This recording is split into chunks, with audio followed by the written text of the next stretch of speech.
Pues buenos días, bienvenidos a todos, muchas gracias por asistir a...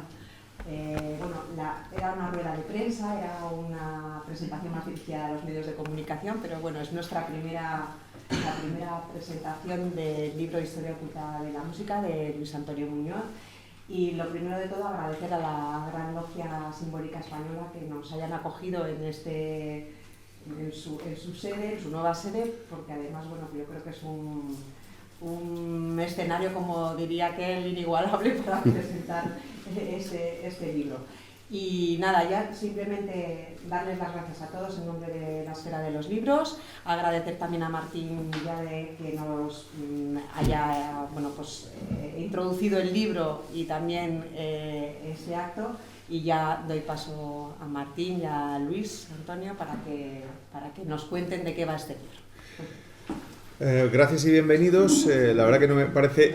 que cuando hablamos por vez primera, Luis Antonio y yo, de este proyecto que él tenía, no me imaginaba que acabaríamos haciendo la presentación del libro que yo sabía que él tenía escrito desde hacía mucho tiempo en una logia masónica. Bueno, pues supongo que es parte de la magia de este proyecto y ciertamente, aunque se ha hablado muchas veces del carácter oculto de la música, pues probablemente hacía falta un libro como este. Yo no tenía referencia de uno que tratara de abarcar tanto, sintetizar tanto, y mucho menos escrito y publicado en España. Y bueno, esto nace pues, precisamente, ya nos conocíamos previamente de círculos musicales. Yo sabía que él cantaba con el coro Radio Televisión Española, también era director, y me habló de la posibilidad de hacer una colaboración con el tema de la historia oculta de la música. Yo, por supuesto, acepté encantado, aunque pensaba, ¿de qué vamos a hablar? ¿Qué es lo oculto? Es decir, ¿en qué sentido se puede tratar esto? Bueno, la respuesta la tuvimos en el primer programa porque quisimos empezar duro con una medium que supuestamente afirmaba, creo que en los años 50, recibir mensajes y composiciones dictadas de celebridades tales como Liszt, Chopin, y dije, pero ¿están grabadas esas composiciones? Me parecía muy divertido el hecho de que pudiéramos ofrecer a los oyentes el juego de decir, ¿a qué se parece esto? ¿Ustedes creen que podría haber dictado desde el más allá esta pieza Beethoven? Bueno, la verdad que el resultado fue de lo más desigual, creo que solamente con Chopin. Con Chopin, este sí parece. Y el primer mensaje fue maravilloso. Me parece preocupante que en una radio que pagamos todos se ofrezca un programa de estas características. Pero bueno, no se han vuelto a repetir mensajes, lo cual quiere decir que probablemente ese rigor que él quería transmitir desde el principio, es decir, no se iba a hablar de cosas descabelladas, sino de aquello que subyace en la creación musical, en el contexto de los artistas y que puede ayudarnos a entender mejor su obra. Y yo no dejo de aprender cada día que él viene al programa y me entero. Mi compositor predilecto les aclararé que es Giacomo Puccini. Voy y me entero de que es masón. Por aquí está Sergio Pagán, también de Radio Clásica, que es un devoto de Sibelius. Él ignoraba también la adscripción de Sibelius a la masonería. En fin, son datos que supuestamente, si conocemos también sus obras, tendríamos que saber. Pero ¿por qué han permanecido casi en secreto, ¿no? Como si fuera una suerte de estigma? Bueno, estamos hablando de la masonería, pero es solo uno de los capítulos de este libro. De hecho, podrías haber escrito perfectamente un libro en torno al tema.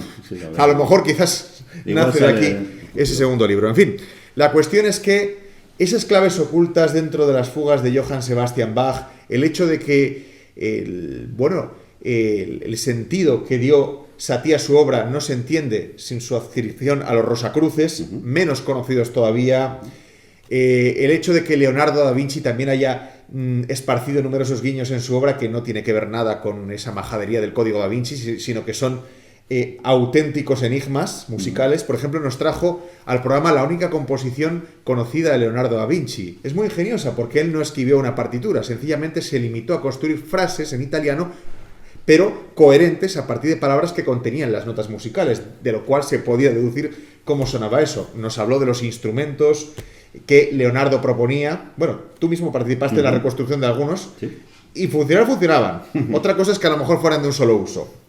En fin, no sé, pretender resumir, ya lo decía en el prólogo, resumir todo lo que hay aquí es tan inabarcable como querer hacer una historia de la música, pero es desde el otro lado, desde ese que bueno, puede ser el taller, los bocetos, los fragmentos, las virutas, en fin. Ahora bien, sin estos significados ocultos, esas obras serían tal y como las conocemos, no debemos volver a escucharlas nunca más con los mismos oídos a través de esta reinterpretación.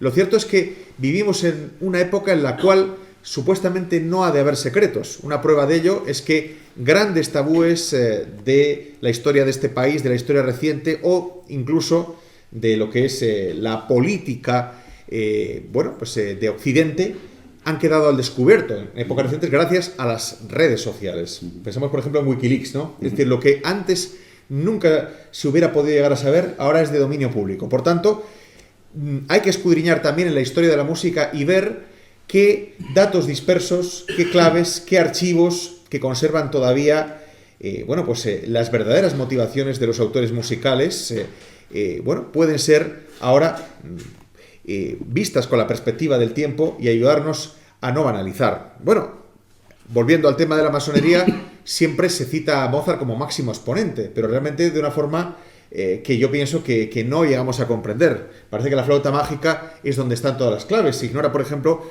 que Mozart también tiene una música masónica que es lo último que sale además de su puño y letra y que no era, como han pretendido algunos biógrafos, una vocación meramente alimenticia para tener contactos como su amigo Michael Puchberg, que era el que le pagaba las deudas. También me sorprendí, que sabía también que Haydn era parte de esta logia, pero tenemos al barón von Swieten, que fue el que pagó la sepultura de Mozart. Todo hay que decirlo, pensó, una fosa común, tampoco el hombre se va a quejar. En fin, sea como fuere. Es que es tirar de demasiados hilos, pero lo que me gusta es que no se limite únicamente al ámbito de la música que es la que nosotros tratamos día a día en Radio Clásica, sino que, te atreves con Led Zeppelin, te atreves con los Beatles, por supuesto, y aunque son pocas páginas, pero está perfectamente descrito y además, sin emitir juicios de valor, el mito de la muerte de Paul McCartney. Yo la verdad que sí creo en ese mito, pero no creo que se muriera en el 66, sino cuando se para los Beatles, tú escuchas los álbumes y dices, esto no lo ha escrito Paul McCartney de los Beatles, es otro, ¿verdad? Bueno, la cuestión es que también está la figura de Aleister Crowley. En fin, lo que me encanta de esto es que estoy constantemente revisitando la sección, porque son temas que van surgiendo. Y lo maravilloso es que Luis Antonio se presenta a pecho descubierto y es como una enciclopedia. Es decir, aprietas el botón y enseguida sale, casi le falta, no, creo que lo ha hecho alguna vez, citar el número de página y el año de publicación del libro. En fin, no quiero extenderme mucho más porque es que él tiene muchas cosas que contarles. En todo caso, lo que destacaría de este trabajo es el rigor. Aquí sencillamente se exponen los datos, cada uno los ha de interpretar acorde a su propia visión de la vida y de la música y al sentido que quiera darle a la escucha.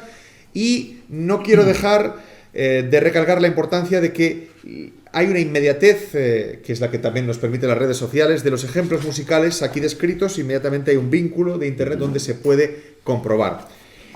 Luego, claro está, muchos de estos capítulos ofrecen la posibilidad de decir, qué rápido, ¿no? Qué resumido. Me gustaría saber más sobre este tema. Supongo que a lo mejor quizás la demanda del público pueda permitir en un futuro a lo mejor ahondar en más temas de los que has tratado.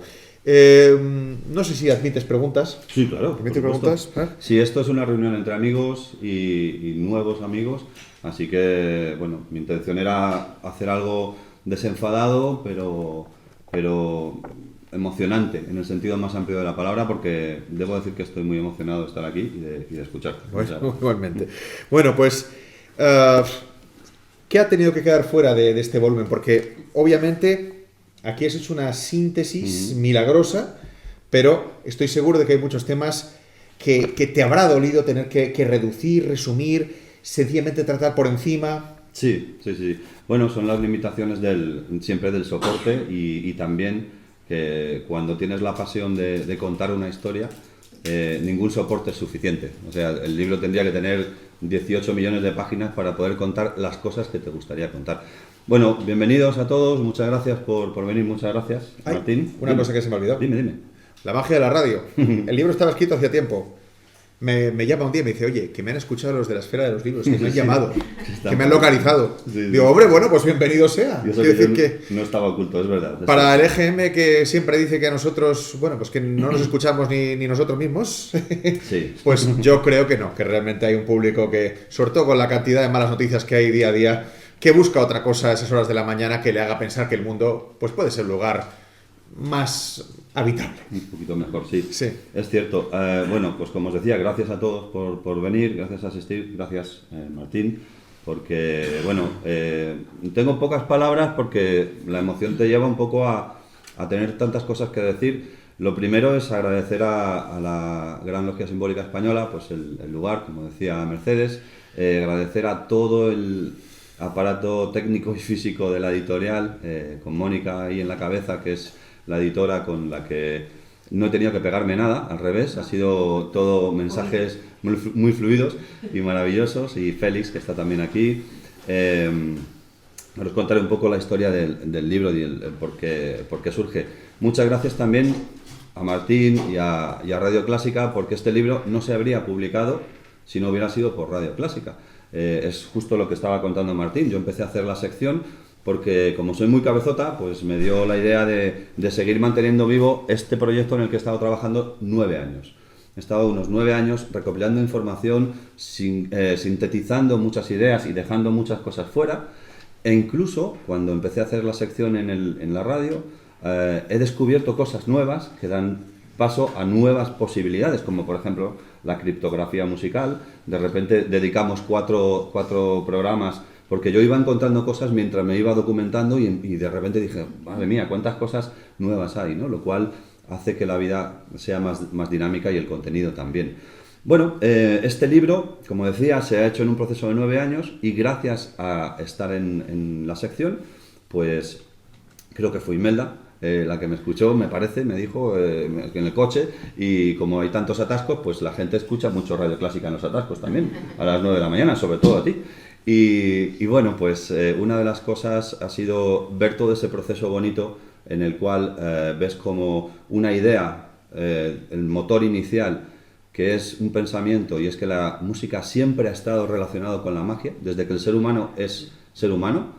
La música ha estado ahí. Los primeros instrumentos que se encuentran en la prehistoria o de la prehistoria llevan a pensar que se hacía música en aquellos sitios donde se hacían rituales y prácticamente está asociado a la inteligencia humana. Yo empecé a pensar sobre eso y dije, me puse delante de un papel en blanco, en este caso de un monitor en blanco, y dije, ¿y ahora qué hago yo? ¿Ahora qué cuento, no? Y todo eso ha dado un proceso maravilloso de aprendizaje también, de trabajo personal, que significa pues ver esta cosa tan bonita que bueno, que es cuando te llega a tu casa por primera vez y empiezas a oler el papel. Es algo muy curioso, el olor del papel cuando sale por primera vez un libro, ¿no? Es algo muy, no sé, muy físico, ¿no? Aparte hice un vídeo y mi gato se metió en medio para enseñar el momento y al final el gato se ha hecho más famoso que yo casi, entre comillas, que no hay fama ninguna. Entonces, bueno, lo que me preguntabas un poco va en la línea de la lectura y lo que comentabas, de que los músicos y los compositores podemos saber algo más de ellos si sabemos también cuáles son sus creencias. Esa es un poco la idea. Muchas veces, pues por ejemplo el caso de Sibelius, que comentabas, no se conocía su condición masónica en general, y de repente tiene una obra que es el Opus 113, que está casi, entre comillas, medio secuestrada en la logia allí en Finlandia, y bueno, pues yo me he empeñado en hacerla. Acabo de ofrecer un proyecto para poder hacer este concierto aquí en el Auditorio Nacional, el Opus 113, que es música masónica, literalmente, y aparece citada como música religiosa, ¿no? Entonces, todo esto también viene de una idea, presentar, de verdad que agradezco como decía, a la Gran Logia Simbólica el lugar y la amabilidad y el cariño a José Luis Yagüe, que está por aquí, donde no te veo. Aquí está, José Luis. Pues muchísimas gracias. La verdad es que me parecía interesante también que gente que no ha estado nunca en una logia pudiera conocer, como yo he escuchado alguna vez en una logia un poco de manera divertida, dice, bueno, os vamos a enseñar dónde nos comemos a los niños ahora, ¿no? Dicho por un masón, ¿no? que vieran la normalidad en la benevolencia de la palabra de lo que es una logia masónica, donde hay una serie de símbolos, una serie de organización del espacio que tienen que ver y que mucha gente no conoce. ¿Por qué no lo conoce? Lo hemos hablado también, ¿no? Porque, bueno, en el caso específico de la masonería, que es uno de los capítulos del libro, se habla de persecución, se habla de ostracismo, se habla de negación. Durante 40 años en España, pues hubo unos 8.000 masones censados reales y hubo 86.000 condenas por masonería. Esto está en el Archivo Histórico de Salamanca. Esto nos da una idea de la diferencia en la balanza de un hecho que estaba, ya sabemos, históricamente dentro de todo un concepto mucho más amplio que era la conjura judeo-masónico-comunista, ¿no? Y yo creo que estamos en un momento de normalización, es una opinión personal, de normalización en el sentido de darse a conocer y de que la gente, pues vosotros que no conocíais un templo nunca masónico, pues pudierais venir y verlo y tratarlo con absoluta normalidad. Ese es uno de los motivos. Y el libro está también en esa línea, porque no se trata de decirle a la gente lo que tiene que pensar, sino que la gente piense en función a la información que recibe. Por eso lo que hice fue, sobre todo, centrarme mucho en la documentación. Es un libro que tiene como 400 citas bibliográficas, entre manuscritos, entre libros que yo he leído de bibliografía propia, etcétera, y que también me parecía importante que cuando se afirma algo tenga ese contenido, porque si no, no es un libro de historia, es un libro de ficción, ¿no? También me parecía importante que un libro sobre música se escuchara, y es algo que normalmente la gente pues no suele concebir. Entonces dije, ¿qué puedo hacer? Bueno, pues creé un canal de YouTube, y en ese canal de YouTube hay unas listas de reproducción que siguen literalmente el contenido de los capítulos del libro, de manera secuencial. De tal manera que cualquier persona puede coger el libro, cogerse una copa de vino o similar, y leer un capítulo y dedicarle media hora o una hora solo a un capítulo, escuchando ejemplos y haciéndose su propia experiencia personal de lectura, que me parecía que era también diferenciarlo. ¿Qué más? Pues que sí es verdad que me he dejado cosas fuera, más que nada porque el espacio no lo permite, pero también da espacio a investigaciones y a profundizaciones en temas pues muy diferentes. Por ejemplo, ha habido capítulos que me han apasionado mucho, que no conocía tanto, ¿no? La antroposofía, el Cuarto Camino, por ejemplo, la Escuela del Cuarto Camino, el de música y ocultismo en la Alemania nazi, por ejemplo, ¿no? Que era un tema que suele ser un poco tabú, ¿no? ¿Cuál es la relación entre Hitler, Wagner, etcétera? Pues todo eso está dentro del libro. Y bueno, pues he tratado de poner todo el cariño y todo el amor que tengo desde la profesión de mi padre, que es maestro, que ya está jubilado, y que me enseñó que se podía enseñar una ecuación matemática contando una película de espías, ¿no? Diciendo que los números se pasaban de lugar al otro lado del igual, cambiándose de chaqueta para que no les descubrieran, ¿no? Y se cambiaban el signo, ¿no? Así aprendí yo matemáticas, y un poco esa vena docente pues se me ha quedado ahí tatuada, y es un poco de donde sale también esta idea. Bueno, y la verdad, durante el proceso de recopilación, ¿te ha sucedido algo oculto? ¿Te ha sucedido algo, una coincidencia sorprendente que te haya permitido de alguna manera dar con figuras u obras musicales? Porque tú me traes de vez en cuando facsímiles y partituras raras de encontrar. Sí. Bueno, esto está dentro del espacio, diría Jung, de la sincronicidad, ¿no? Os voy a contar cosas que ha pasado. Tenemos la suerte de que está aquí entre nosotros Rosa Montero, que está aquí, que es una amiga maravillosa desde hace unos años, y que, bueno, no tengo palabras para elogiar tu solidaridad, y bueno, tu arte ya lo sabe todo el mundo, ¿no? Pues hoy me ha pasado una cosa muy curiosa. Me despierto, esas cosas que haces un rato después de despertar, te coges Facebook y veo una fotografía de hace 5 años en la que Facebook me recuerda que hace 5 años Rosa estaba presentando un libro suyo, y salgo con ella en una foto con su libro. Dice, hace 5 años exactamente, ¿no? En esta línea, pues sí que es verdad que de repente estoy investigando sobre masonería y viene una persona y te dice, oye, me han dado estas partituras que no sé qué es, mira a ver qué es. Y de repente me encuentro con con la partitura, la edición de la música masónica de Sibelius dentro de ese cuadernillo que me pasan. Y son todo partituras relacionadas con una película que se ha rodado en Europa que tiene que ver con masonería. Digo, a ver, si yo no le he contado nada, en fin, que pasan cosas que tienen que ver con tu manera de ver la vida también y de enfocarte hacia las ideas. ¿Ocultas? ¿Extrañas? Bueno, pues depende de con qué ojos los quieras mirar, ¿no? Y con qué oídos lo quieras escuchar, ¿no?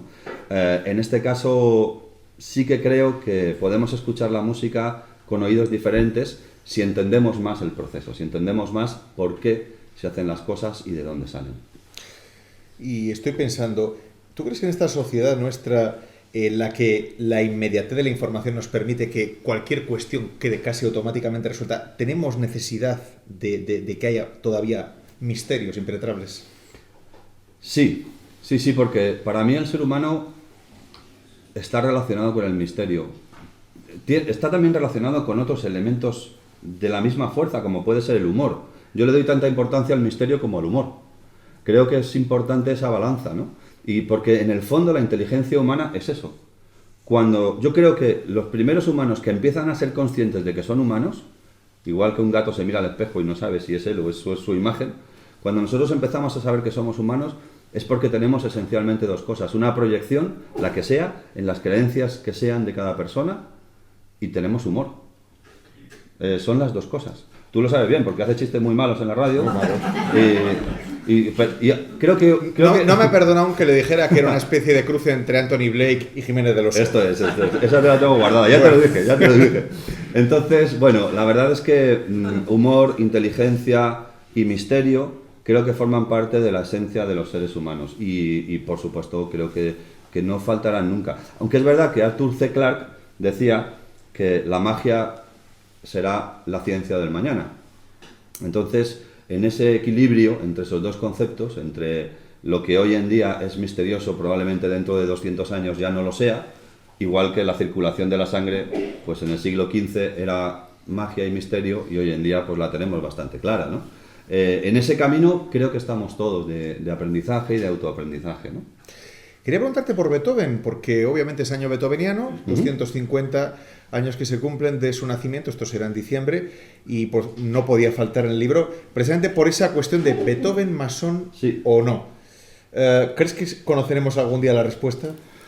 Bueno, para poderla conocer habría que encontrar algún documento. A día de hoy debo decir que no existe ningún documento de logia que certifique que Beethoven era masón, en el caso específico concreto.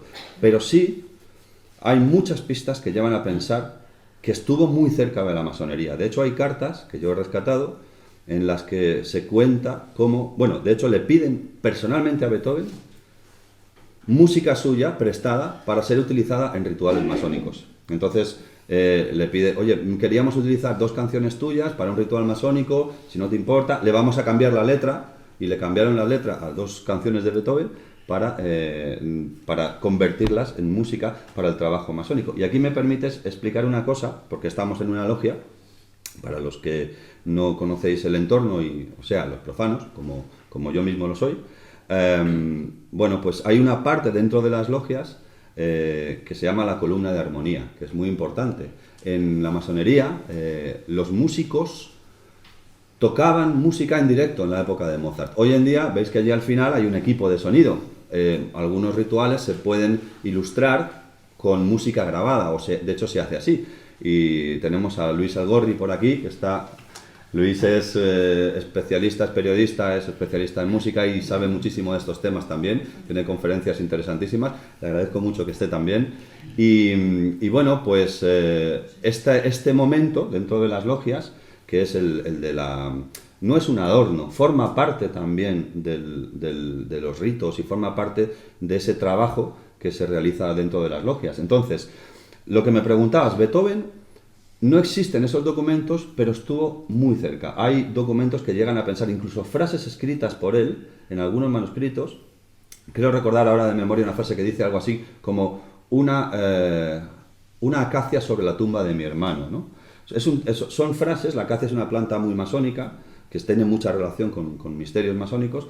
Son frases, y bueno, digo esto como un ejemplo, pero hay muchísimos más, podría decir como hasta 8 o 10 ejemplos, que llevan a pensar que de alguna manera que tuvo alumnos, profesores que eran masones, etc. Ferdinand Ries, por ejemplo, estuvo muy cerca de un ambiente masónico. Pero tenemos que entender una cosa. Mozart, por ejemplo, no vivió ninguna guerra. Mozart fue masón en un momento en el que la masonería estaba tolerada. Pero a partir de su muerte y hasta el Concordato de 1801, donde se empieza a perseguir la masonería, empieza a haber un ambiente en toda Europa de prohibición progresivo, en Alemania y en Austria después. Entonces, si hubiera quedado algún registro, a lo mejor en algún momento se destruyó, igual hay que encontrarlo. ¿Se podría interpretar la Novena Sinfonía y la Oda a la Alegría de Schiller en clave masónica? Sin duda, sin duda. Schiller, de hecho, también por influencia de Goethe, en toda esta época, estaban muy cercanos a la masonería, y los mensajes, de hecho, además Beethoven elige, del poema original de Schiller, elige una organización diferente del texto, y se nota que quiere centrarse en una serie de mensajes. En este caso dice alle Menschen, dice todos los hombres, hoy se diría toda la humanidad.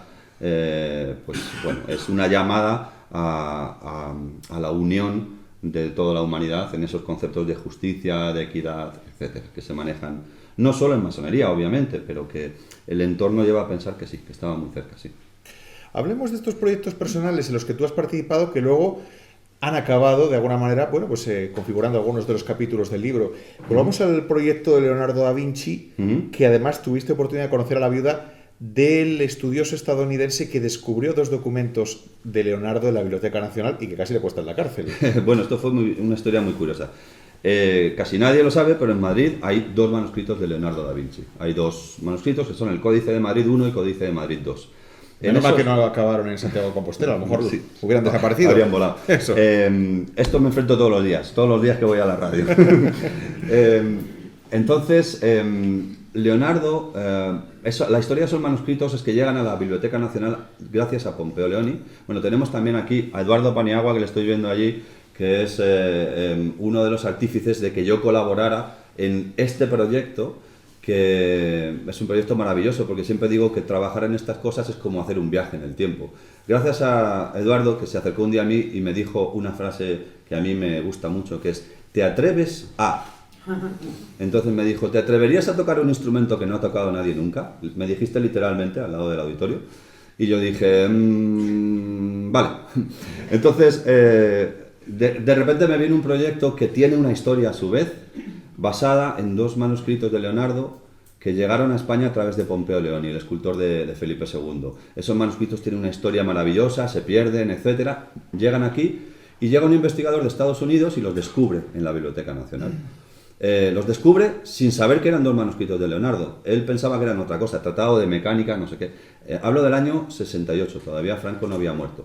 Y este investigador, que se llama Jules Picus, que venía con una beca JP Morgan a estudiar a España, llega con los manuscritos y los entrega a la biblioteca y dice: oye, no sé si sabéis que tenéis aquí 2 manuscritos de Leonardo. Ah, pues no lo sabíamos, llevamos mucho tiempo buscándolo y estaban perdidos. Total, se creó casi un conflicto diplomático porque empezaron a acusar a los americanos de querer llevarse, luego otros decían que no, en fin, salieron en los papeles, salieron en los periódicos, y yo conocí a su viuda, a la viuda de Jules Picus, que estaba emocionada cuando, gracias a Eduardo, Alfredo Melgar en aquel momento, y todo un desarrollo de un proyecto que tenía que ver con los primeros bocetos de un órgano de papel que diseñó Leonardo da Vinci en uno de sus manuscritos. Leonardo diseñó un órgano con tubos de papel, no todo el órgano, que estaba pensado para tocar en fiestas, para llevarlo como si fuera un acordeón, exactamente igual. O sea, inventó el acordeón muchos años antes. Y desde ese instrumento, que se hizo una primera grabación en la que Eduardo también participó, luego salieron otra serie de proyectos que implicaron la construcción de casi 40 instrumentos diseñados por Leonardo da Vinci y una exposición que hicimos en la Biblioteca Nacional de España, donde se exponían los manuscritos y donde se exponía la filosofía neoplatónica, diríamos, de Leonardo en estos instrumentos. Tuve la suerte de estar allí y de ser parte de esta maravillosa locura que fue intentar hacer sonar estos instrumentos que nunca nadie había construido, porque nadie los construyó. Sabemos que Leonardo era músico y que tocó en varios concursos, tocaba la lira de brazo y que de alguna manera pues tenía una relación muy fuerte con la música e incluso que tenía un tratado de música que se perdió. Él mismo habla de su tratado, dice, no explicaré esto, no haré más consideraciones porque está suficientemente explicado en mi tratado de música, dice literalmente. Y ese libro está perdido. Sería visionario, pero no previsor. Esto es. ¿Ves? Esto es. No, lo que hay una cosa, hablando de los Paniagua, ¿no son ellos los que grabaron el Codex Glúteo? Esto es. Bueno, es que apasionante. Sepan ustedes que en el Jardín de las Delicias, en la parte del infierno, hay un personaje que en una nalga tiene una partitura. Y eso se ha grabado.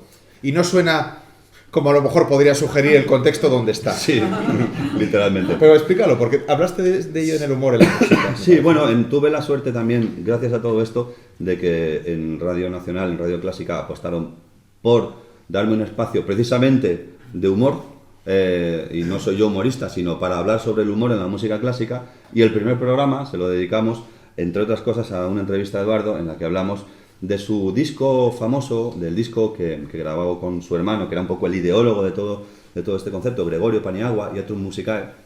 Entonces se grabó un disco que se llamaba Codex Glúteo, en base a esta partitura que aparece en el glúteo, en el culo, vamos, del Jardín de las Delicias, en ese personaje que aparece ahí aplastado. Entonces, todo esto daba muchas lecturas, porque claro, es un disco grabado en el año 68, me parece que es, ¿no?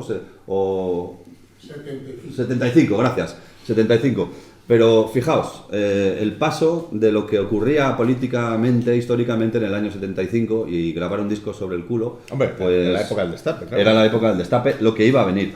Sí. Entonces, pero implicaba muchas más cosas, implicaba precisamente esa relación del estudio con el humor y de la evolución, de poderse permitir decir ciertas cosas y ciertas palabras que hasta ese momento, bueno, pues tenían otras lecturas. Y fue un programa muy bonito y una entrevista muy bonita en la que, bueno, estuvimos hablando incluso del diseño del disco, que está cuando se editó en vinilo, pues tiene un diseño muy bonito, basado en la geometría, basado en todo el concepto un poco mágico del Bosco, ¿no? Que también utilizaba estas imágenes, ¿no? Claro. Bueno, es que resulta fascinante, mira, ahí tienes para otro libro, esas partituras que están en los retratos. Bach, sí, en su famoso, bueno, el de Haussmann, ¿no? El de Haussmann, el retrato. Bueno, es sorprendente lo de Haussmann. No se fíen ustedes de que ese se parezca mucho a Bach, ya que si uno busca en internet Haussmann, pintaba a todo el mundo con la misma cara. Bueno, pero ahí tiene una partitura sí, Bach, precisamente, sí. Y luego Beethoven también está retratado con la Misa Solemnis en la mano. Bueno, no sé si tendrás unas cuantas localizadas de estas. El caso de la partitura de Bach, del retrato, es muy curiosa. Bach tiene una partitura en su mano que es un trabajo que él hizo para entrar en una sociedad de música, que era una sociedad que eran solamente muy pocos miembros, muy elitista, y Bach pidió parece ser el miembro número 14, quiso entrar como miembro número 14 era supersticioso, de esa sociedad de las ciencias musicales, sí, que se llamaba así, y que instauró un estudioso que se llamaba Christoph Mitzler.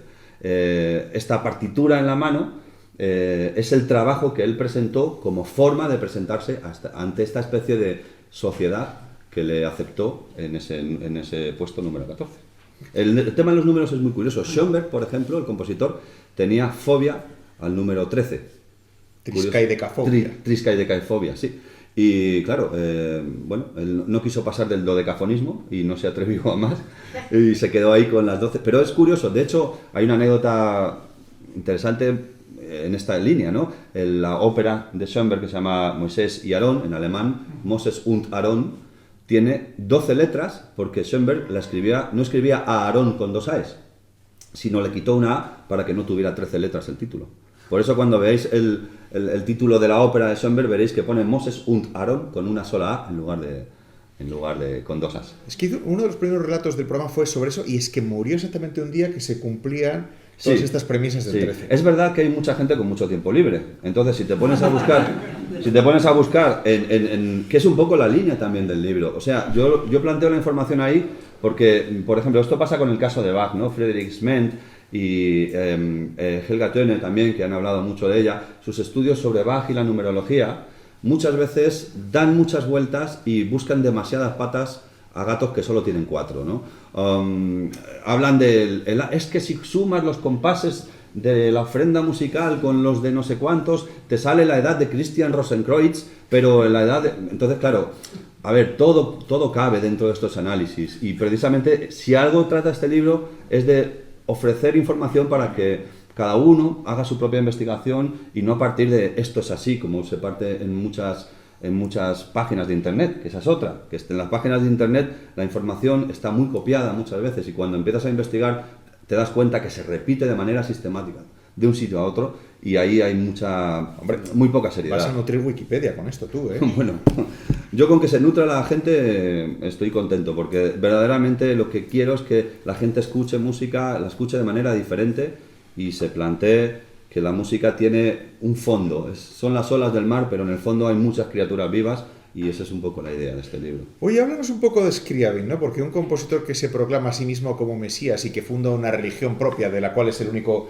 feligrés integrante y Dios, bueno, pues tiene su interés, ¿verdad? Bueno, eso le pasó a Satie también, ¿eh? Sí. Satie también hizo su propia... Después de ser Rosacruz, se enfadó con los Rosacruces de París, que no tienen nada que ver con los Rosacruces históricos. Hablo de Satie para recoger este tema.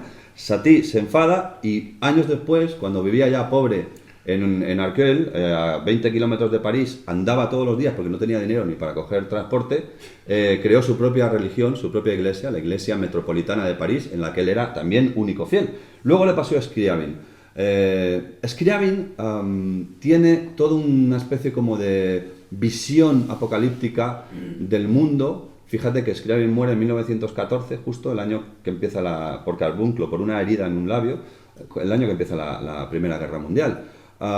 Y Scriabin en sus últimos años concibió una especie de, ¿cómo diría?, de ritual que se debía interpretar en el Himalaya, que se llamaría Mysterium. Él planteaba el uso del color, de la luz, cuando casi todavía no había electricidad, pintando bombillas para que un instrumentista tocando un teclado cambiara, como hemos hecho antes aquí en el templo, cambiara la luz y la pasara de rojo a azul, siguiendo todo un código en la partitura. Un código, en este caso, que sería de su visualización del color frente al sonido. Él creó toda una carta de acordes, de tal manera que cada acorde o cada tonalidad tenía un color predominante. Y también está en la lista de reproducción, se puede ver esta obra de Scriabin, en este caso Prometeo, o el Poema del Fuego, donde se ha reproducido en Estados Unidos una interpretación con la orquesta sinfónica, y las luces del lugar van cambiando a medida que el teclista va tocando las diferentes tonalidades según la partitura de Scriabin. Scriabin concibe en estos últimos años este Mysterium, que era como una especie de superobra mística que debía interpretarse en el Himalaya, en una cúpula de color blanco donde se proyectarían colores y habría inciensos también que irían completando todo un sistema maravilloso filosófico de cambios en la humanidad. Él habla de cambios en la humanidad. ¿Y saben por qué no se puede hacer esta obra en el Himalaya? Hombre, cobrando el gobierno de Nepal 35.000 euros a cada montañero por subir al Everest, vamos, para llevarte de una orquesta hay que ahorrar, ¿eh? Habría que ponerle como pasa en Mallorca, si eres turista, pagar €1 más, seguramente, y con todo lo que saquen puedan hacer un concierto de esto, claro que sí. Bueno, no hemos hablado del maligno, que también está presente, y para muchos la encarnación fue el señor Paganini. Pues sí, el diablo está en muchos sitios, según mucha gente. Pues también en la música, como no podía ser de otra manera. Esto viene de un concepto que provenía de la Edad Media. La Edad Media, ser feo era ser un hijo del diablo. Cuando salía un niño que estaba deforme le llamaban hijo del diablo.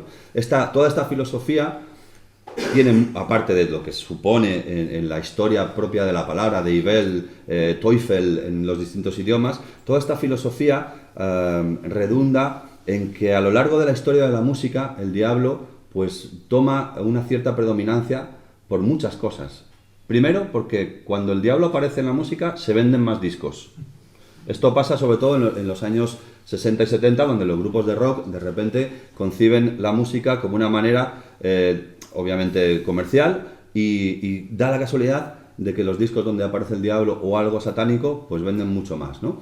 Hay una anécdota que no está en el libro, pero que sí está pensada para otra cosa, que tiene que ver con el PMRC, Parent Music Resource Center, fue una cosa que se montó en Estados Unidos para avisarle a la gente que las canciones tenían palabras malsonantes. Porque es el PIN parental.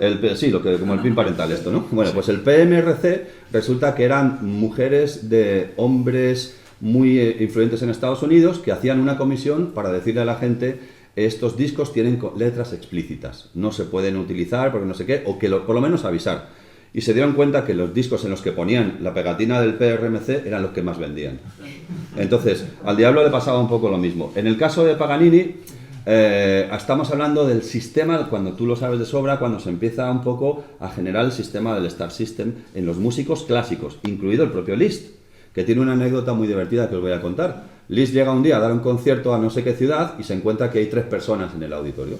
Y como dice: oye, somos muy pocos, nos vamos al hotel y os doy el concierto en el hotel, en mi suite, con mi piano, y les invitó a ostras y a champán. Al día siguiente el auditorio estaba lleno. Claro. Y le preguntaron, y esto es histórico: ¿cuándo se cena, maestro? Claro, ¿cuándo se cena? Entonces, ¿qué ocurre? Que en este sistema, la figura de Paganini, como otras leyendas que están alrededor, claro, Paganini, un hombre enfermo, tratado con mercurio, que salía a tocar medianamente poseído y tocaba una música. Además, se habla de que Paganini tenía una serie de enfermedades, Síndrome de Marfan, como el ¿no? síndrome de Marfan, que podía significar una una capacidad articular mayor de la normal, le permitía tocar cosas que otros violinistas no podían, etcétera. Bueno, pues todo esto genera esta imagen en la cual el diablo siempre está detrás, las maldiciones. Hay violines embrujados, que también es una de las partes del libro, ¿no? Que habla de violines como el Postiglione, que tiene una maldición, hay un violín que tiene un ojo dentro de un triángulo dentro, como la marca del constructor, ¿no? Todas estas ideas están un poco también dentro del libro, y en el caso de Paganini, pues los genios siempre están un poco rodeados de estos conceptos, claro. Bueno, pues yo creo que a lo mejor sería interesante abrir algún turno de preguntas, para que, bueno, ya ven que tiene respuesta para todo, Luis Antonio. Pero no me preguntes del coronavirus, por favor, que no sé nada. Creo que has dejado todo. Ah, mira, claro. Sí, perfecto. Porque en el libro pasa muy deprisa los primeros años hasta el mundo clásico. Temas de la Edad Media o temas de la antigüedad. No, en absoluto. Bueno, pues esto viene con un poco lo que decía antes. Es muy difícil meter en un libro de 400 páginas todo lo que quieres meter. Entonces, es verdad que yo en la concepción inicial del libro había hecho un desarrollo más largo para esta idea, pero cuando hablé con la editorial, y no es culpa, al revés, es más, yo me alegré porque dije: vale, esto me da un espacio para construir alguna otra cosa entrando más en profundidad en este tema. Entonces preferí hacer un concepto introductorio como un solo capítulo, que realmente es un capítulo de introducción, ni siquiera es el capítulo 1, es el capítulo 0, que sí va en la idea de que el libro une con la tradición prehistórica. O sea, todo lo que está desde la prehistoria hasta el siglo XXI está relacionando esa idea de música con magia. No quería dejarlo, por eso hice esta especie de capítulo introductorio con un poco la idea de profundizar y de hacer algo más completo en otras ocasiones. Pero sí que me parecía interesante para ver esa linealidad de la historia, desde la prehistoria hasta... Bueno, en el capítulo en concreto se llama hasta la teoría de la armonía de las esferas. Porque, bueno, quería toda esa sabiduría antigua, la importancia del pitagorismo, que quedara reflejada en el libro. Una de las ideas es que Pitágoras tiene muchísimo que ver en toda la relación entre música y magia hasta el surgimiento de la Ilustración. Y la Ilustración es la que va a dividir dos líneas principales, una que irá hacia la línea del misterio y del esoterismo, centrada pues un poco en la magia simpatética, etcétera, y el pitagorismo cogerá esa línea, en esa línea mágica, y surgirá la ciencia empírica, que cada vez un poco se van separando más. Pero estaban en un mismo tronco. Ser mago, ser músico, ser médico, eran casi la misma cosa. En el caso, por ejemplo, de los Rosacruces con Michael Mayer y la Atalanta Fugiens, que era música alquímica, etcétera. Esto sí lo reflejé, y hubo una pequeña negociación maravillosa en la que dije: oye, estos capítulos sí no los podemos quitar, no sé qué, ¿y os parece bien si dejamos esto como resumen? Y yo creo que ha quedado muy completo, porque si no hubiera sido a lo mejor demasiado denso. Igual en otro libro, pues oye, ojalá podría salir. Luis creo también, y luego ibas por orden, así para... Vale. Luis, dime. Sí, yo creo que lo primero que hay que agradecerle a un libro de estas características es que te sorprenda. Y yo que lo acabo de abrir porque no lo tenía, ya he aprendido una cosa. Franz Schubert también pertenecía a la masonería, yo no lo sabía esto.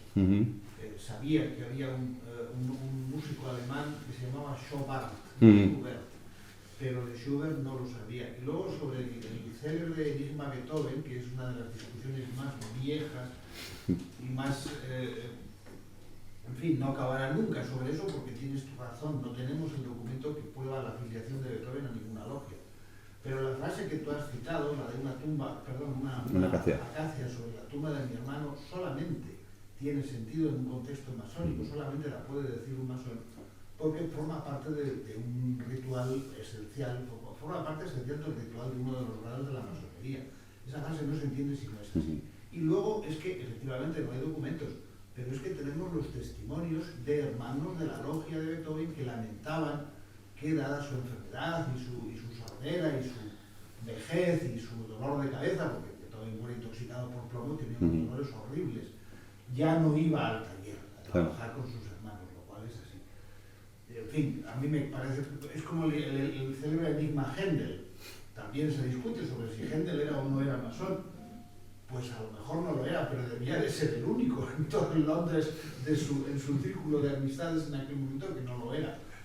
Claro. Esto también responde un poco a lo que estábamos hablando. La historia de la música en España durante 40 años se ha enseñado eliminando este concepto. Entonces, claro, yo estudiaba en el conservatorio y a mí nadie jamás me habló ni de la flauta mágica. No, esto es un cuento para niños. ¿Cómo que un cuento para niños? Un cuento será en tu casa, pero no, para nada. O sea, esto tiene una profundidad y es un poco de lo que estás hablando, claro. Este libro también es una invitación para crear nuevas líneas de investigación y de que musicólogos o personas particulares que les apetezca y les interese, pues cada uno investigue. Oye, los Rosacruces, ¿quiénes son? Pues no sé qué, pues qué música hicieron, etcétera. Esa es un poco la idea. Muchas gracias. Sí, pero es que la masonería, tal y como la conocemos hoy, se funda, por lo menos la primera gran logia se crea en 1717 en una taberna de Londres, pero evidentemente hay muchas cosas antes. Claro. Hay masonería de resultados organizada de otra forma. François de Couperin, que es una de las glorias de la música francesa, está en el castillo de Saint-Germain-en-Laye con la reina Enriqueta María de Francia, a cuyo marido, Carlos I de Inglaterra, le acaban de suprimir la cabeza a los ingleses de Cromwell. Entonces están en el castillo de Saint-Germain-en-Laye y ¿qué se dedican a hacer? Pues dos cosas, aburrirse y conspirar para que el hijo Carlos II recupere el trono, cosa que consiguieron al cabo del tiempo. Y aquella gente hacía tenidas masónicas. Sí. Couperin escribe montones de piezas para clavecín que podemos escuchar y que están escritas para esas cosas. Está el caso de Jean-Philippe Rameau, que en su ópera Las Indias Galantes, pues hay, bueno, no es que fueran masón, es que le perseguían por ello, claro. Que ya es el colmo, porque no habíamos llegado todavía a ese época. ¿Va a haber una segunda edición? Esta era la pregunta que quería decir. ¿Corregida y aumentada o no hay tu tía y ya está? Ojalá. Ahora mismo yo estoy, como quien dice, dando a luz y ahora todavía el niño tiene que hacer la mili y todo. Bueno, ya no se hace, pero quiero decir, tiene que ir a la universidad y eso. Ojalá, sí. Yo estoy abierto desde luego a seguir indagando y creando nuevas líneas que tienen que ver con esta idea, porque me parece que es una lectura diferente de la música y creo que debemos acercarnos, en mi caso, que es un poco lo que yo soy músico, a la música desde todos los aspectos posibles, que sean enriquecedores y que sean aglutinantes también, ¿no? Que permitan que gente, pues científicos, pues este es un libro que lo puede leer un científico, lo puede leer un cristiano, lo puede leer un judío, un árabe, un musulmán o quien sea, da igual, porque se plantea como información para que cada uno haga su propio trabajo, que es lo que se hace también en la logia, ¿no? Hacer el trabajo de manera personal y, por supuesto, compartiendo, pero al final tienes que sacar tus propias conclusiones, claro. Por otra, una puntualización, ya que se citó a Schubert, ignoraba también que lo fuera, sí. Quizá terminaríamos antes preguntando quiénes no lo eran. Bueno, a ver, es que esa es una pregunta importante. En masonería, en el siglo XVIII y sobre todo en el XIX, pues hubo muchos círculos donde la gente necesitaba relacionarse, ya no solo por cómo lo venden, ¿no? Como, no, es que hay gente que quiere, entre comillas, tener más influencia en la sociedad. Yo siempre digo, bueno, alguien puede ser masón y puede ser una persona influyente, o puede ser una persona influyente y además hacerse masón, que viene después, o no ser una persona influyente y ser masón. Quiero decir, la combinatoria es toda la posible. Entonces, músicos, hubo muchos porque son círculos sociales donde la gente iba planteando una forma diferente de pensar. Las persecuciones vienen porque las formas libres de pensar son peligrosas a partir de un punto para algunas personas, y de ahí es donde se empieza a perseguir, en el sentido en que, bueno, pues oye, a nadie le interesa. Es más, lo vemos ahora, ¿no? Nos dicen en las redes lo que tenemos que pensar. ¿Cómo es esto? No, es que somos libres. Bueno, a ver, ¿hasta qué punto tienes una posibilidad de criterio? Yo creo que ese es un gran discurso para pensar sobre él, ¿no? Y hacer un trabajo personal. Claro, hubo muchos, sí, pero en el siglo XX sabemos menos, porque, bueno, el concepto de investigación y también de discreción, esto es importante para los que no seáis masones, que estéis aquí. Las logias masónicas no son secretas, como veis, son discretas, es otra cosa diferente. No hay secreto, estamos aquí, lo estamos viendo, y yo no soy masón, y algunos de vosotros tampoco. Sencillamente se guardan criterios de discreción para que cada uno de manera personal pueda decir o no si es masón o no. Y mucha gente me pregunta, tú el primero, ¿tú eres masón? Que no lo soy. Pero es curioso porque en España sí que es verdad que hay mucha preocupación, ¿no? Y de hecho me han llegado mensajes de personas por internet diciendo, querido hermano, y digo, perdona, que no soy masón, te lo consultaba antes, no, es más que nada para que no me cuentes nada que no deberías, que lo sepas nada más. Y bueno, pues de verdad que ahora sí que cuando terminemos, si queréis preguntarle sobre lo que encontráis aquí en el templo a José Luis, pues probablemente os pueda. No sé si quieres decir algo, José Luis, también sí, a este respecto. Bueno, aparte de hacerte una pregunta que quería hacerte, pero antes había una... Estaba Miguel Ángel ahí, sí. La cuña, por cierto. Deseando leer el libro, quisiera saber cómo has hablado del Sturm und Drang, lo has relacionado con la música también, algo saber de ello antes de leer el libro. Bueno, a ver, todo lo que es el periodo de música del romanticismo hasta Wagner está muy centrado en el concepto del misterio, pero también está centrado en una filosofía ocultista que tiene mucha importancia dentro de Europa. Claro, como aquí en España se le ha quitado ese barniz, nos quedamos con la parte estética, por así decirlo, pero no con la filosófica, que es la de fondo, ¿no? Entonces, intento unir esos dos conceptos, ¿no? Hay muchas cosas que yo creo que forman parte de esta manera de ver la historia, que es la interrelación. Por ejemplo, no se puede hablar de Beethoven sin hablar de la Revolución Francesa. O no se puede hablar de masonería y música sin hablar de Napoleón, de la relación con Egipto, de los nuevos descubrimientos, etc. Entonces hay que crear una red de conceptos, ¿no?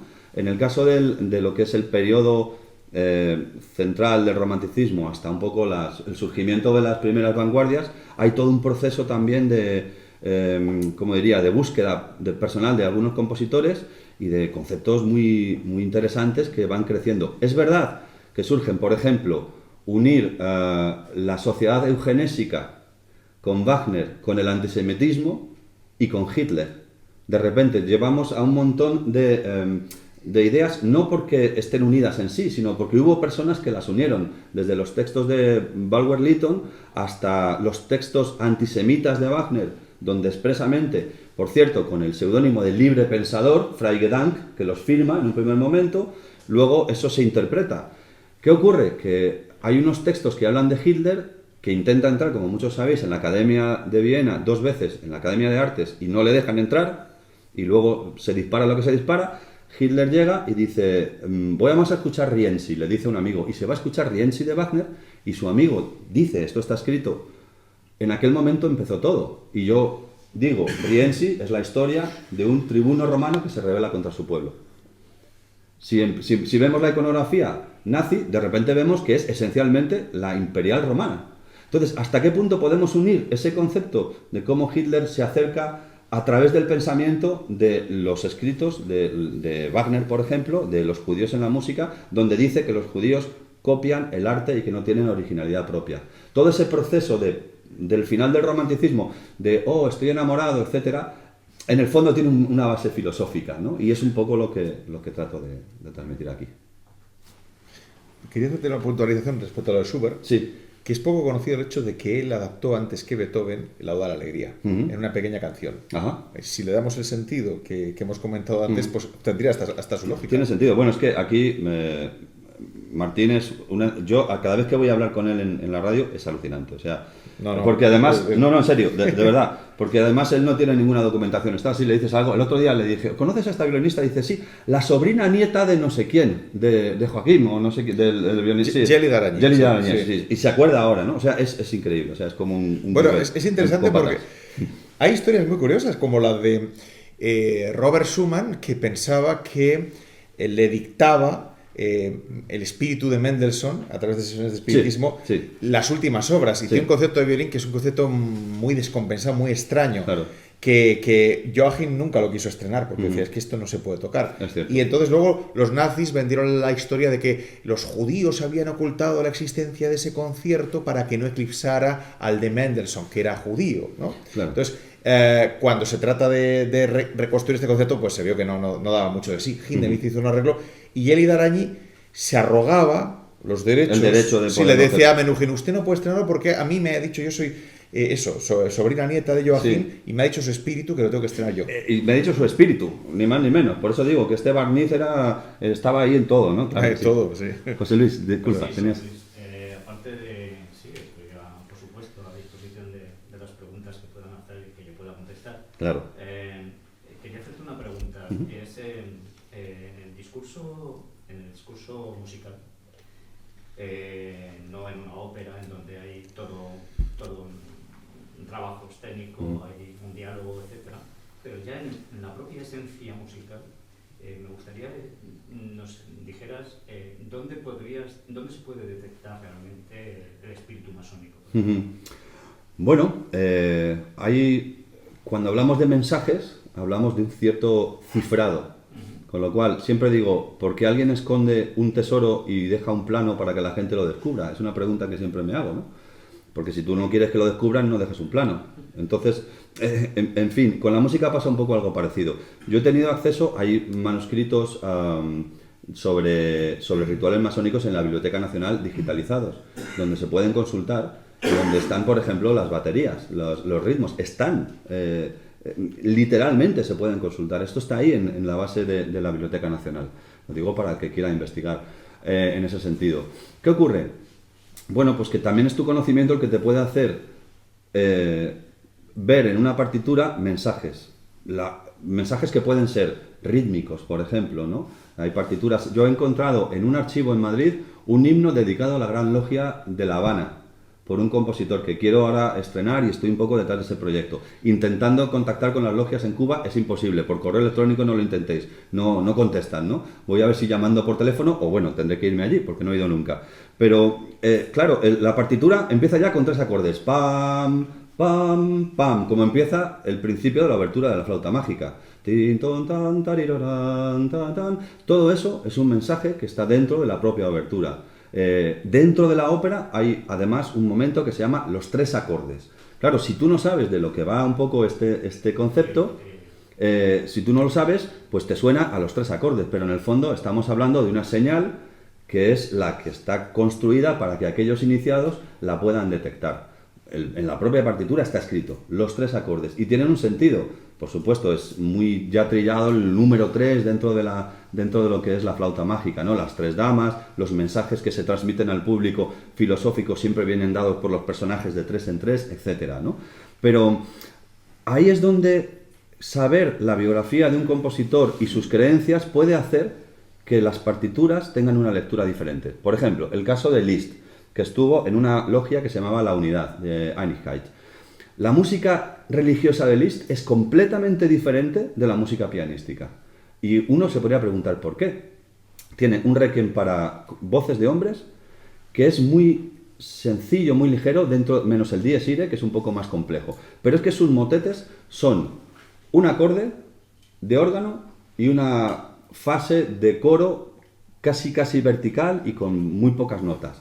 Otro acorde simple, o sea, todo lo contrario que él hacía en el piano, que era un virtuoso y que mostraba todas sus herramientas musicales.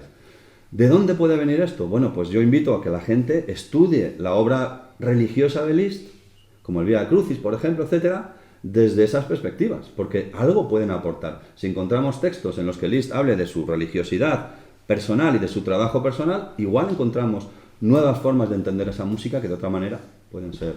Efectivamente, un poco lo que quería un poco que transmitieras era, o que nos transmitieras, era que es esencial, es básico, conocer las filosofías, sean las que sean, Claro. masonería, cualquiera de ellas, para que el lenguaje o la transmisión del discurso, en este caso musical, no se vea capado, no se vea cortado, Claro. mutándolo o poniéndole un velo, por ejemplo, religioso, y no, en este caso, masónico, Claro. que tendría otro significado y no llegaría nunca a entenderse completamente ese discurso musical.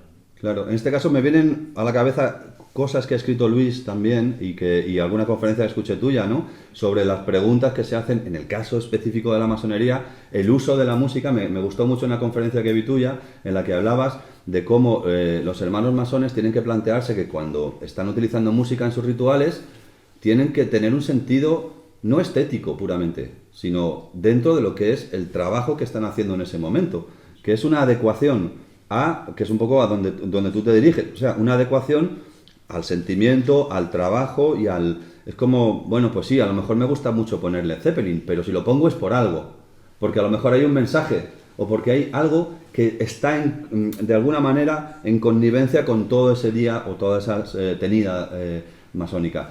Y esto me pareció muy interesante y me aportó mucho, ¿no? Porque he leído algunas cosas tuyas y la verdad es que fue muy interesante. ¿Alguna cuestión más? Ah, sí, perdón. Hola, soy José Escudero de la revista Guimos, Susurros de Luz. Hola. Enhorabuena, gracias, primero. Muchas gracias. Me gusta dar también herramientas para que la gente piense por sí mismo, ¿no? Y tenga ese espíritu crítico. La pregunta va un poco más por curiosidad, porque Martín ha mencionado algo de que siempre sueles comentar el número de páginas del libro. Y en cuanto lo han mencionado, yo voy a buscar si tenía 666 páginas, pero no. No. Entonces, Eso pensaba yo. Claro. Pero podíamos haberlo hecho. La última, aunque fuera la 400, poner 666, claro que sí. Para la próxima edición lo hacemos. ¿Ha sido casualidad que tenga 400 páginas o hay un número secreto oculto? No, No el mensaje es Mónica, la editora, porque además, entonces, bueno, yo en el canal de YouTube también he puesto unos vídeos de lo que yo llamo acciones, que son ideas personales sobre el libro. Por ejemplo, he puesto la bibliografía y he puesto todos los libros que me he leído en fila y les he hecho un vídeo. Así, entonces ayer me comenta una persona en el canal, dice, espero que se vea mejor la bibliografía en el libro. Y le digo, a ver, esto es un símbolo para que la gente entienda que hacer una cosa no es gratuita, que lleva un trabajo, pero no te voy a poner uno a uno aquí en un vídeo de 3 minutos la bibliografía, cómprate el libro. y luego me mandó un mensaje y dice, no, si ya lo he comprado, no sé qué. Entonces,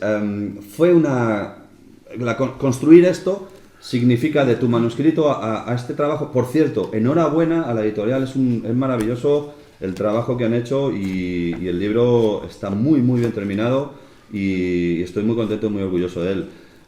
Fue una construcción que ha salido de las cosas que fluyen. Yo mandé un manuscrito, lo ajustamos y salieron estas 400 páginas. ¿O no? ¿O te estoy mintiendo? Muchas gracias. Nada, a ti. Bueno, yo también una cosa, no he leído el libro todavía, pero te he escuchado en la radio, os he escuchado y fui a ver aquel concierto maravilloso que diste de música oculta en el auditorio. Sobre masonería y clasicismo, Beethoven y Mozart, precisamente. Así que estoy segura de que va a ser, vamos, ya lo he regalado a 2 personas, debo decir. O sea que estoy segura de que va a ser maravilloso. Tiene que ser a 3, A 3, para que se cumpla el número. Mira, buena idea. Me queda tiempo todavía. No, una curiosidad sobre la masonería. De las masones hoy, ¿qué tanto por ciento son de nuevo cuño? Es decir, que de repente se han acercado por sí mismos o hay una cierta tradición familiar, ¿no? O sea, vienen de abuelos, de padres que hayan estado en la masonería. Me voy a levantar porque me llama mucho Sí. tengo una voz muy bajita. Rosa. Sí. Bueno, pues la masonería, primero, no tiene cuño familiar, no viene por herencia. Todas las personas que entran, primero, entran porque ellos desean entrar. Aquí no hay ningún proselitismo ni hay llamadas. Aquí, de hecho, es difícil, se dice siempre, es difícil entrar y fácil salir. Entonces, todas las personas, todos los que nosotros nos llamamos hermanos, son de nuevo cuño, por decirlo de alguna manera. Hay personas que son nuestros ancestros casi, que son los antiguos antiguos que han entrado hace ya muchos años y que se conservan todavía, gracias a la parte, se conservan vivos todavía.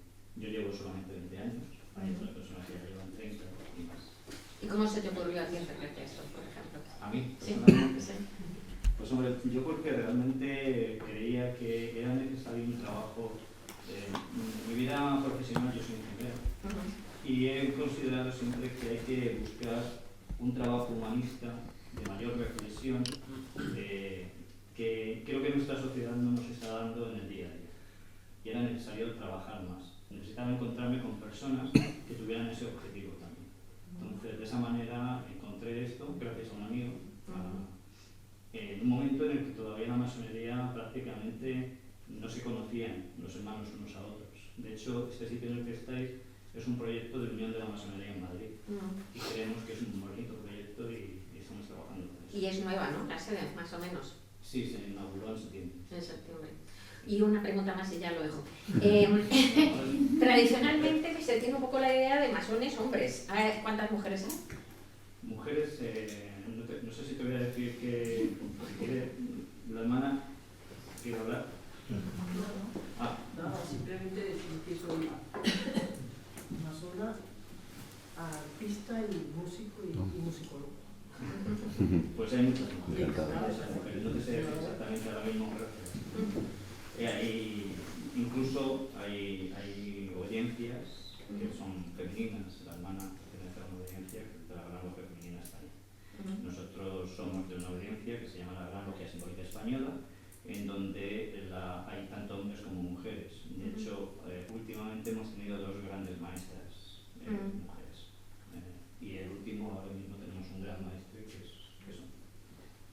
Si me permite, José Luis, un detalle, es importante entender que hay como 2 líneas de interpretación en esa línea que pregunta Rosa, diferentes. Una que es tradicionalista, que plantea la masonería desde una visión masculina, que es su manera de interpretarlo, pero que coexisten en el sentido, yo he visto a veces una mujer preguntando en una logia y decirle, oye, no, lo mejor es que trabajes aquí porque aquí vas a trabajar de esta manera. O sea, no es un concepto que tenga que ver en ese sentido con el sexo. Sí que es verdad que hay unas interpretaciones diferentes y la gente en España también sabe muy poco, pero hay como 2 líneas, 2 ramas principales. Una que proviene de... Hay otro templo que está cerca del Bernabéu y este templo que un poco aglutina esta forma de pensar diferente, donde hombres y mujeres trabajan en la misma línea, por así decirlo, horizontal, ¿no? Pero son formas de interpretar un mismo hecho o un trabajo, porque al fin y al cabo es trabajo personal, claro. Esta misma pregunta que has hecho tú, yo estuve visitando la Logia Unida de Inglaterra, el edificio de Londres, y había muchas mujeres haciendo la visita guiada y preguntaban, oye, ¿esto cómo es? Entonces, bueno, pues está bien. Lo interesante es que se conozca, claro, sí. Pues vamos a ir ya cerrando esta presentación y bueno, voy a quedarme con esta cita de solapa, que queda muy bien para presumir por ahí, ¿no? Que dice Oscar Wilde, la música es el modelo perfecto de arte porque nunca es capaz de revelar su último secreto. Pues con eso nos vamos a quedar. Muchas gracias a todos. Gracias.